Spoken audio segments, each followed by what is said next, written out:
What is that? Is that a tail? Oh my God! She is a mermaid. Get out of the water, quick. The students screamed and backed away while some stood frozen in shock. Coach Bayo put his hands on his head in shock. This is Amara. For years she was a puzzle, a quiet girl with a fear so profound, so absolute, she would run from a single drop of rain. But on a scorching afternoon, jealousy and cruelty forced her into the one place she believed would destroy her. They thought they knew her secret. They were wrong. They planned to humiliate her. They thought she'd just panic. But what unfolded in the clear waters of that village pond wasn't just panic. It was a terrifying, beautiful, and world-shattering transformation. In that instant, every whispered rumor, every lie, every childhood taunt faded. Because Amara didn't drown. It changed. And when a voice echoed from the sky announcing, "Daughter of the water, it is time," the real story, the story of a mother's desperate pact and a daughter's impossible fate, began. Stay with us. The dust of the village schoolyard was perpetually warm, a fine ochre powder that clung to bare feet and billowed up with every enthusiastic game of chasing. But where other children embraced the playful grime and the occasional splash of water from a broken tap, Amara walked with the unnatural caution of someone navigating a minefield. Her avoidance wasn't just a preference. It was a deeply ingrained physical aversion. She wore it like an invisible cloak, isolating her even in the midst of a crowd. "Look, she's doing it again," a whisper would snake through the group, often started by Neka, one of the three girls whose jealousy of Amara's academic brilliance had curdled into outright malice. "She's tilting her head so the sweat won't run down her back," Bose would snicker, covering her mouth. The most common theory, always delivered with dramatic flair, came from Tawa. "I hear she's made of sugar. If a single drop of rain touches her, she'll melt away to nothing." Amara never reacted. She simply tightened her grip on her worn copy of the Igbo folktale book and walked a wider circle around the rainwater puddle that collected near the school's single, struggling mango tree. She knew the gossip, but the true reason for her behavior was far older, far more sacred, and vastly more terrifying than any silly rumor. It was a secret born not of childhood fear, but of a bargain made in desperation, long before Amara had even drawn her first breath. Only Sophia, her best friend, refused to join the cruel chorus.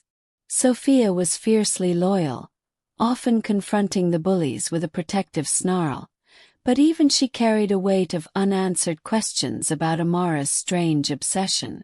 "Amara, why are you always like this?" Sophia asked one day, watching Amara wipe the dew off a bench with her sleeve before sitting down.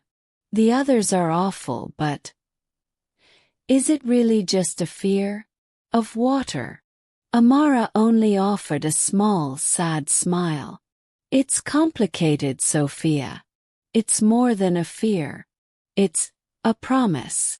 The center of Amara's life was not the school, but the corner of the small, earthen hut she shared with her parents.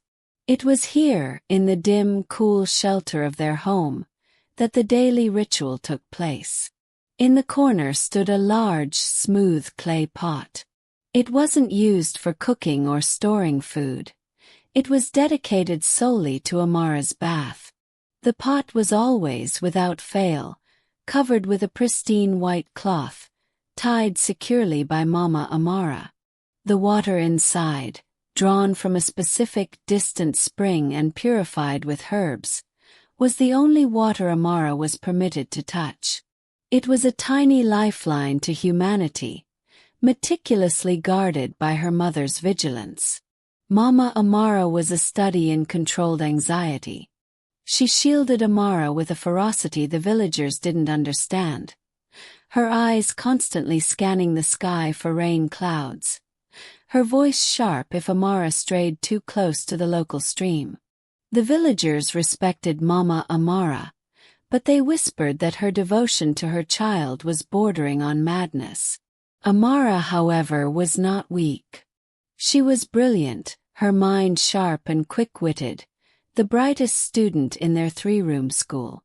This intelligence made her a target, yet her secret made her an outcast. The constant tension between her intellectual confidence and her physical vulnerability was the contradiction that defined her early years.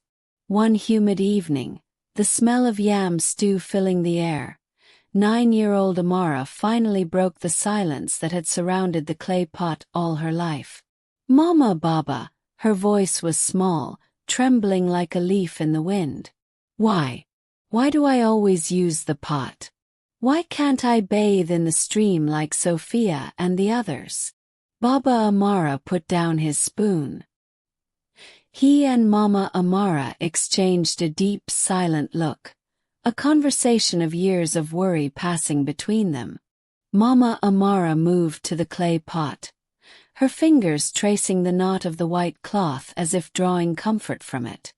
Her voice, when it came, was raspy with long-suppressed emotion. "My child," Baba Amara began, his voice thick. "Your mother and I, we longed for you for many, many seasons. We prayed to the ancestors, we made offerings, but our home remained quiet. Our arms remained empty." Mama Amara took over, her eyes shimmering with unshed tears. "We faced years of despair. We felt the shame of it. And then we turned to a greater power. We turned to the water spirit of the great river." The room grew cold despite the stew. Amara felt the rhythm of her heart change, beating a strange, anxious drum against her ribs. "We knelt by the riverbank," Baba Amara continued, his hand gently touching Amara's head, his touch heavy with the weight of the past. "We begged for a child, Amara. We promised anything in return for the gift of a daughter." Mama Amara lowered her head, the shame of the promise still stinging after all this time. "The Spirit heard us.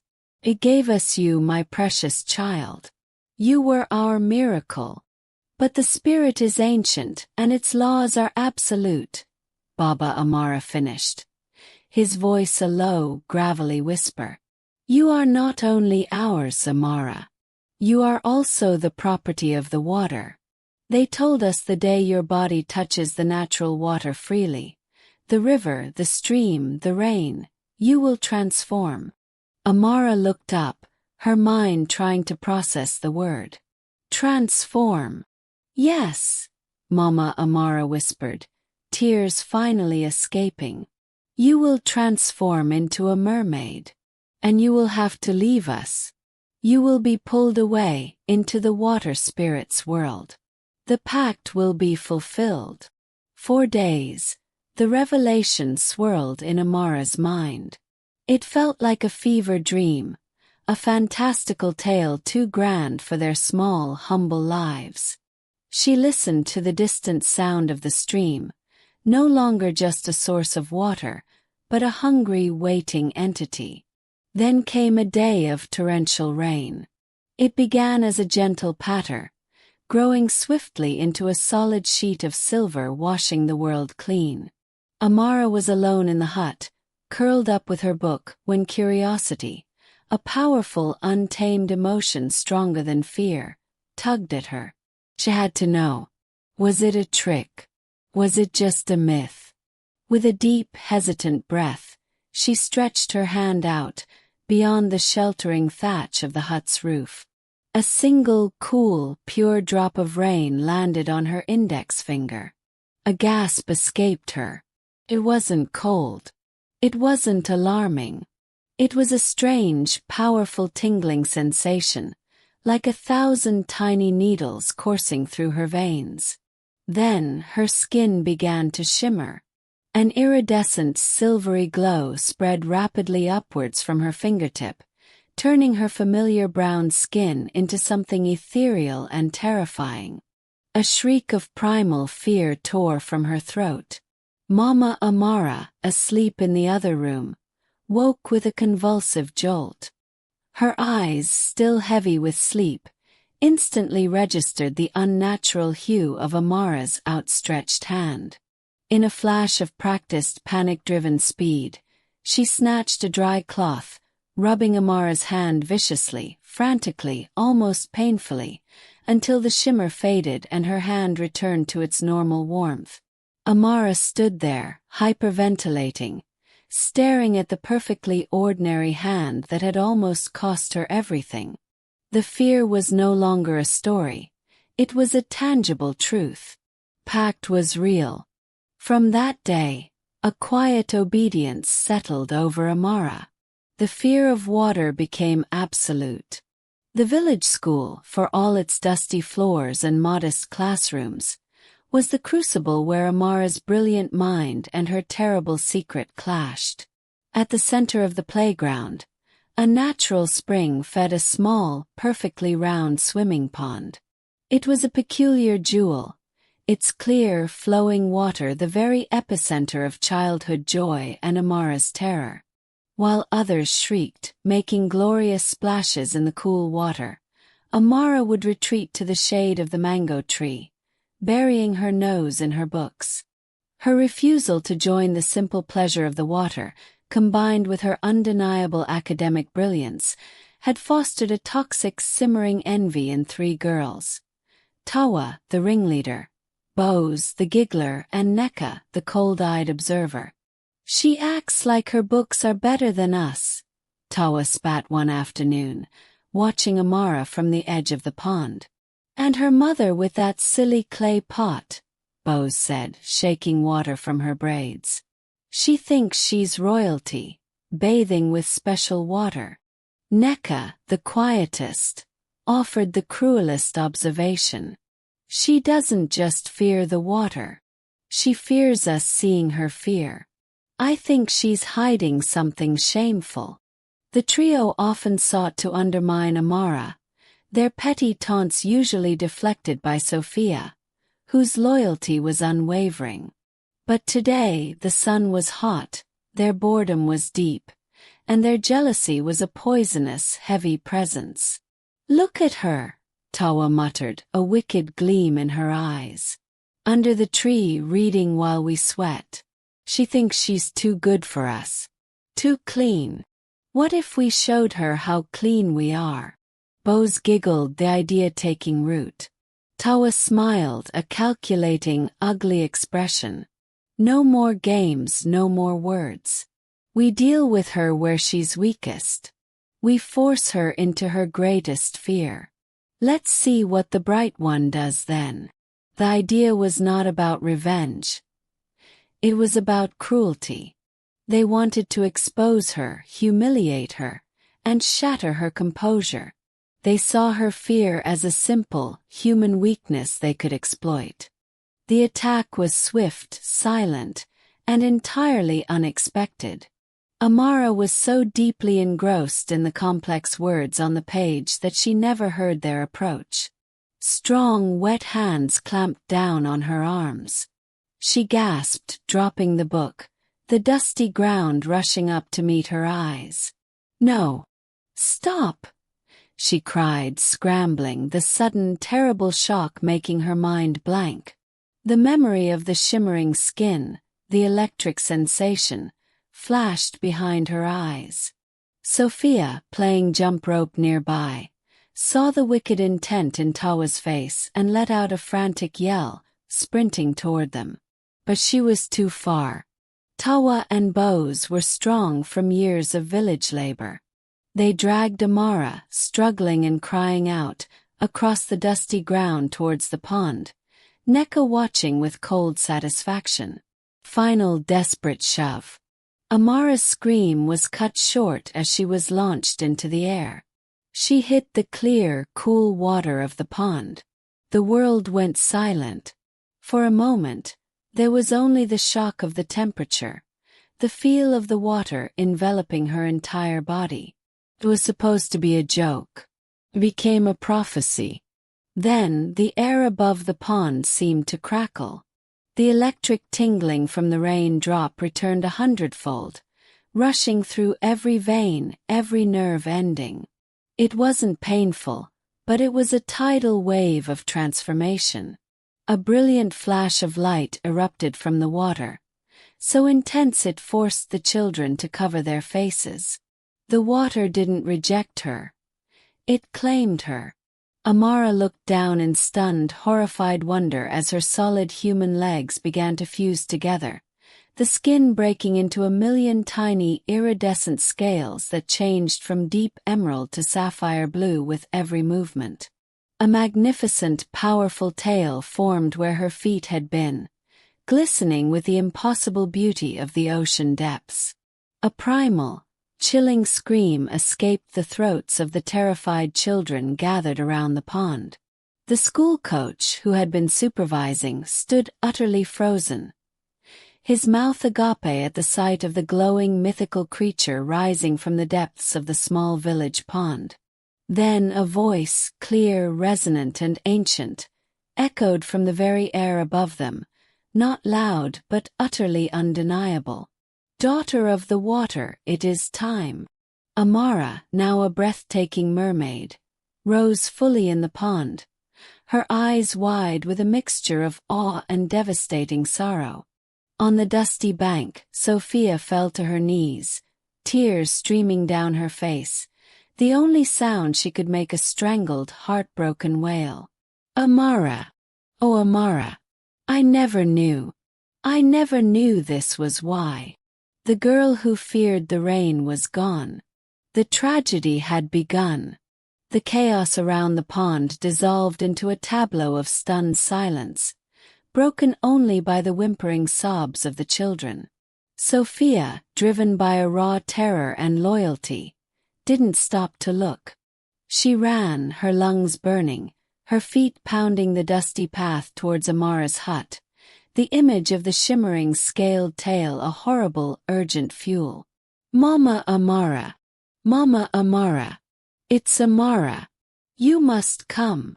Sophia screamed, bursting into the quiet, cool hut. Mama Amara, whose nerves were always taut, knew instinctively that the unimaginable had happened. She didn't ask questions. She grabbed the dry, white cloth that usually covered the clay pot, her daughter's only defense, and ran. By the time Sophia and Mama Amara returned, the entire village school, students, the coach, and even a few curious passers-by, had formed a wide, silent semicircle around the pond. They parted instantly from Mama Amara, revealing the incredible, heartbreaking sight at the water's edge. There, surrounded by the clear, shallow water, was Amara. She was majestic, a creature of breathtaking, forbidden beauty. The green and blue scales of her tail caught the sunlight, throwing off iridescent flashes. Her familiar face crowned with the braided hair of a village girl, yet now belonging to something ancient. Mama Amara's breath hitched, a choked, agonizing sob trapped in her throat. She dropped the cloth. It wasn't disbelief. It was the confirmation of the horror she had lived with for 10 years. The pact was sealed. "Amara! My child, my light!" Mama Amara rushed forward, sinking to her knees in the mud at the water's edge. Her hands, rough from years of farming, reached out to touch the impossibly smooth, scaled tail. Amara looked at her mother, her beautiful eyes, now seeming deeper, wiser, filled with tears that wouldn't fall. She spoke, her voice still the familiar, sweet melody of her childhood, but resonant with a strange finality. "Mama," she whispered, her voice surprisingly steady, "I knew it was true. They pushed me." Her gaze flickered briefly towards the 3 petrified bullies huddled together. "I have to go now." "No!" Mama Amara cried, grasping her daughter's hands. The fear of the water spirit was forgotten, replaced by the instinct of a mother fighting fate. "Don't leave me. We will find a way. We will cover you in mud. We will keep you in the house. Please, my daughter, don't leave your mama." Her plea was a desperate, raw cry against fate itself, a howl of pain that silenced the buzzing insects. Amara shook her head, a deep sorrow settling in her luminous eyes. "The water has claimed me, Mama. Can feel the pull. Belong here too. The pact must be honored." She reached out, placing her lips gently against her mother's trembling hand, a final kiss of love and farewell. "I love you. Never forget that." Then, with a powerful, graceful flick of her magnificent tail, she dove. The clear water swallowed her whole, leaving only a perfect, expanding ring of ripples that soon faded into nothing. The pond was empty. Amara was gone. Mama Amara did not move. She remained kneeling in the mud where her daughter had vanished, a figure frozen in time, the silent, stunned crowd her only witnesses. When the other village women tried to gently lead her away, she resisted, her gaze locked on the water's surface. Thus began the vigil. Days bled into weeks, weeks into months. Mama Amara sat there, a sentinel of grief, her face etched with exhaustion and hope, her eyes glazed over. She refused the plates of warm food and the calabashes of fresh water brought to her by the sympathetic village women. "She will come back," was all she would say, her voice a hollow whisper. "I must be here when she surfaces. If I leave, she will think I have forgotten the bargain." She was literally wasting away, a mother sacrificing her body, starving herself from the inside out in an impossible agony of loss. Far beneath the dusty riverbed, a new world of unimaginable splendor unfolded for Amara. She was submerged in a kaleidoscope of light and life. The Mermaid Queen, regal and stern, greeted her with silent formality. Amara was instantly adorned with luminous pearls, and vibrant schools of fish danced around her, welcoming the daughter of the water. The Water Kingdom was vast, a towering city of coral and smooth, sea-polished stone. It was a palace of luxury and freedom, where she could swim without fear, without restraint. But the beauty was cold. The cheers of her new subjects echoed hollowly in her ears. She was a daughter of royalty, but she was desperately lonely. The kingdom was vast, but her heart was small, and it belonged entirely to the fading, solitary woman sitting above her, on the dusty riverbank. She was given the law of the deep. She was bound to the kingdom's rules. The most rigid. She could only swim to the surface when the ancient, invisible kingdom gates were opened for official decrees or ceremonies. But even from the depths, Amara could feel the sun and the pull of the world she had left. On the rare occasions the gates opened, Amara would swim upwards, her heart clenching with unbearable pain. She saw her mother, the once strong, vibrant woman who had been her fierce protector, now a fading shadow, her body thin, her eyes fixed on the water. The life was draining from her, inch by painful inch, fueled only by the hope of seeing her daughter. Amara realized the love that birthed her now threatened to consume the woman who gave it. She could not bear the sight of her mother starving herself to death for her sake. The agonizing images fueled a reckless decision. One twilight, driven by a love stronger than the Queen's law, Amara disregarded the rules. With a desperate thrust of her tail, she propelled herself upwards, violating the Water Kingdom's most sacred decree. She burst through the surface in a silent splash, the evening air cool against her scales. "Mama!" she cried, her voice trembling. Mama Amara, startled from her vigil, stared at the creature before her. Majestic, beautiful, yet achingly familiar. A sob of pure relief tore through her emaciated body. Amara! You came back. Oh, my child! She crawled forward, reaching out with frail, trembling hands. The meeting was a torrent of sorrow and love. Mama Amara clutched her daughter's face, raining kisses onto her forehead. "Stay," she whispered, her voice hoarse from disuse. "Stay with me. Don't go back. The spirit must understand a mother's pain." Amara held her mother, tears finally streaming down her cheeks, washing over the scales of her tail. "I cannot, Mama," Amara whispered, the words tasting like metal. "I broke the law to see you, but I cannot stay. I belong to the water now. I must uphold the honor of the spirit world. I am sorry, Mama, so sorry." "Then I will die here," Mama Amara stated, her voice suddenly resolute. "If you must stay, then I will finish my life on this shore. I will not leave until you return to me." The threat terrified Amara more than any kingdom law. She knew her mother meant it. She pleaded, she begged, she offered comfort, but she could not stay.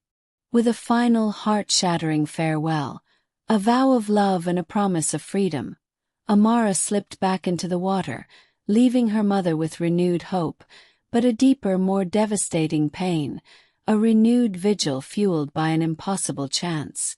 The cold beauty of the water kingdom felt like a cage. The pain was too much. The luxurious life of pearls and eternal swimming was nothing without the warmth of her mother's presence. Amara sought out the Mermaid Queen.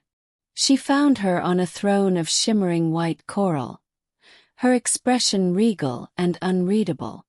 Amara pleaded, not with royalty, but with the conviction of a desperate daughter. "Your Majesty, please. Beg you. I cannot live here knowing my mother is dying for me on the land. I wish to return to her. The price of the bargain has been paid with my transformation. I wish to give up this new life." The queen listened, her long dark hair floating around her like sea moss. For a long time there was silence, broken only by the movement of the royal guard fish. "You are the daughter of the water," the queen's voice finally resonated, deep and powerful. "You are one of us. Pact is sealed. You belong to the realm of eternity. Your mother's grief, while poignant, is the fate of all mortals who make bargains with the eternal. I refuse." Amara collapsed before the throne, her grief pouring out, a silent, visible force in the water. She pleaded, citing the honor of the spirit world, the love that transcended the two realms, the purity of her choice. Her passion was relentless, her sorrow palpable. Finally, after what felt like an eternity of silent refusal, the queen's expression softened, a subtle shift in the immense power she projected. "Enough," the queen commanded. "Your bond to the mortal world is too strong, daughter of the water. You have tested the pact, you have broken our law, and yet your purpose remains unfulfilled. I will grant your plea, but only once. This is my final, unchangeable command." The queen leaned forward, her eyes glowing with ancient, binding magic. "You may return, but you must choose. Human forever, or of the water forever. There can be no turning back, no changing your mind. To accept this choice is to forfeit any right to return here. Make your choice, Amara. Now." The magnificent coral hall of the Water Kingdom was hushed, the only sound the slow, deliberate pulse of the deep currents. The Mermaid Queen's voice, deep and resonant, echoed not from her mouth, but from the very water that surrounded them, carrying the weight of ancient, binding law. "You may return, daughter of the water, the queen pronounced, her eyes like polished obsidian, fixed on Amara. But this is the end of the line. The finality of the bargain. You must choose now and choose forever. Human forever or of the water forever. There can be no turning back. No regret, no future plea, no return to this kingdom. The command hung in the liquid air, heavy with the weight of destiny. Amara felt the pull of two universes. The water kingdom offered immortality, endless beauty, and a fierce ancient power that already hummed in her veins. She was royalty here, free from the constraints of time and the fragility of human flesh. But then she thought of Mama Amara. She pictured the dusty paths, the scent of yam stew, the fierce, protective love in her mother's eyes. She thought of Sophia's loyal hand, of Baba Amara's trembling confession, and the simple fleeting pleasure of reading under the mango tree. Immortality felt cold and vast. Humanity, though brief and painful, was warm and real. Amara looked at the queen, her chin lifted. "I choose the land," she said, her voice clear and strong, defying the echoes of the cavern. "I choose to be human forever." The queen nodded slowly, accepting the impossible sacrifice. "So be it. The pact that made you will be severed by the choice that frees you. But know this, Amara. The spirit honors all bargains, even those made in defiance." A swirling vortex of light erupted around the queen's coral throne. It shot towards Amara, enveloping her in a brilliant, consuming white light. Amara felt a sudden, powerful wrenching, a strange sensation of being pulled apart and woven back together. The scales of her magnificent tail faded, shrinking, hardening, and reforming, until she felt the familiar dense weight of her legs once more. When the light receded, she sank to the sea floor, no longer a creature of the ocean, but a girl in dripping, tattered clothing. She was human again. "Go," the queen commanded, a flicker of something akin to respect in her eyes. "And may the love you have chosen be worth the kingdom you have forsaken." The journey back was disorienting, a blur of being swept upward by an invisible current, until Amara found herself gasping for air on the muddy bank of the stream, fully clothed but soaked, shivering and human. She barely had the strength to crawl out of the water before a shout pierced the evening air. "Amara!" Sophia had been sitting with Mama Amara, keeping the vigil, when she saw a figure emerge from the water. She rushed forward, not seeing a mythical creature, but a dripping, exhausted girl. Mama Amara was slower. Weakened by months of self-starvation, she could only watch, a trembling hand pressed to her chest. As Amara crawled into the moonlight, Mama Amara finally recognized her face, her eyes the very essence of her daughter. "My child! My little one!" The scream that left Mama Amara's lips was not of grief, but of absolute, overwhelming joy. She collapsed onto the ground, pulling Amara into a tight, desperate embrace. The shock of being held, truly held, by the woman she had feared losing forever, was the most powerful feeling Amara had ever known. "Mama, I'm here. I'm human." "She let me go," Amara choked out, burying her face in her mother's shoulder. The reunion became the miracle the village truly needed. News spread like wildfire. The girl who turned into a mermaid was back, human again, by the grace of a love stronger than the river itself.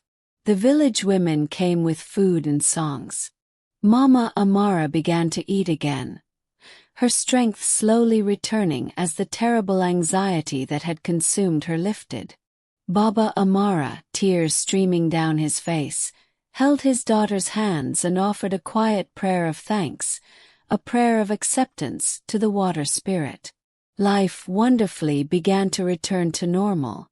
Amara was welcomed back to school, her brilliance celebrated, her former bullies, now chastened and terrified, keeping a respectful wide distance. "I still can't believe it," Sophia whispered one afternoon, watching Amara laugh with some younger children. "The tale, the voice. It was real. And you chose us over everything." "There was no choice," Amara said, leaning against the mango tree. "It was always her. It was always home." Months passed. The physical scars of the bargain had healed, but the mental prison remained. Amara was human, but her memory of the shimmering skin and the electric current was vivid, terrifyingly real.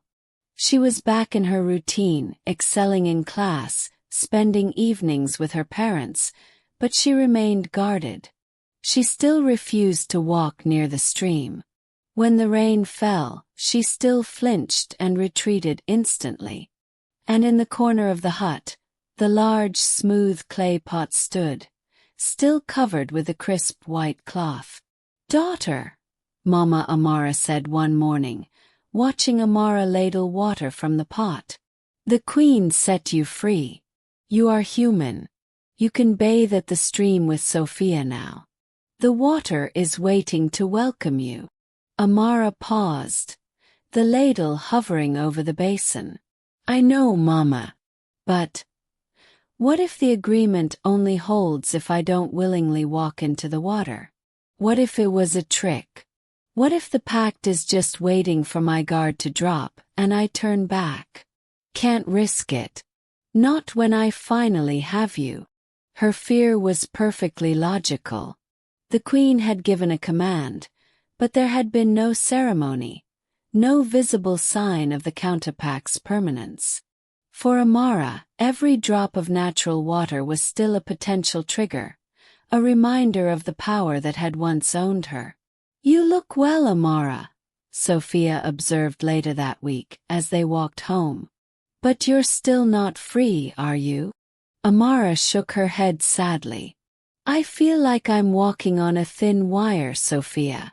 I chose human forever, but the only way to prove it is to touch the thing that once claimed me. And what if I do, and I change back, and I'm pulled away this time with no queen to plead with?" "You have to know," Sophia insisted gently. "To live like this, always running from the rain, always fearing the sweat, that's not freedom.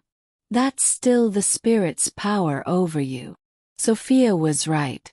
The water spirit had lost its claim to her body, but her mind was still captive. To truly be free, Amara had to face the very thing that had terrified her since the rain test at age 9. She had to challenge the lingering shadow of the pact.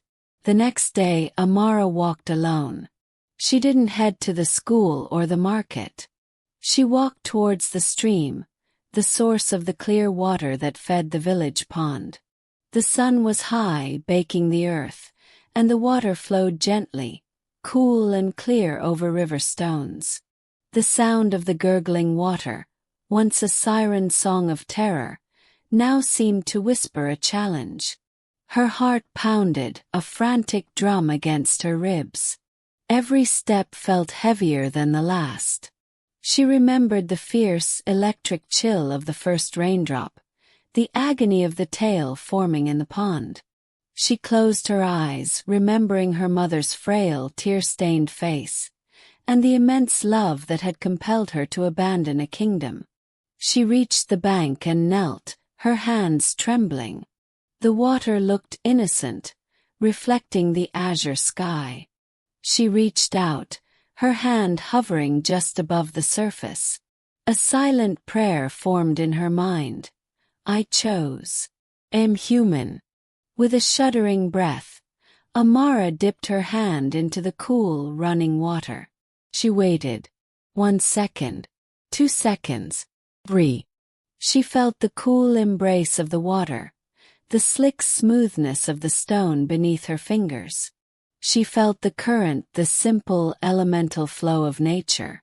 But there was no flash. There was no shimmer. There was no electric tingling, no sense of scales rising, no deep, resonant voice echoing from the sky. Her skin remained beautifully, fiercely human. Amara pulled her hand out, water streaming from her fingertips, and looked at it. It was just her hand. Her human hand. A smile wide and unburdened lit up her face. The queen had honored the agreement. The choice was final. The fear, the pact, the curse, it was all broken. She walked back, no longer running from the rain or avoiding the puddles. When she reached her hut, Mama Amara was waiting, shading her eyes against the afternoon sun. "You went to the stream," Mama Amara stated, not as a question, but as a statement of profound realization. Amara smiled, stepping over the threshold. "I did, Mama. And look," she held up her damp, human hand. "I am home. Truly home. Forever human." Mama Amara walked to the corner, picked up the empty clay pot and the white cloth, and carried them outside. She placed them gently by the hut and, for the first time in a decade, left them uncovered, letting the elements embrace them. The vigil was over. The lesson, however, would always remain, that an eternal kingdom is nothing compared to the simple, fleeting, powerful love of a mother and her child. What would you have chosen? The infinite power of the sea, or the finite love of your family? Comment below, land or sea. I'm reading every single response. If this story touched you, hit the like button. It tells YouTube to share more incredible narratives like this. And if you want to uncover the next mind-blowing secret, subscribe right now. If you want more stories about impossible choices, check out the video on the screen now.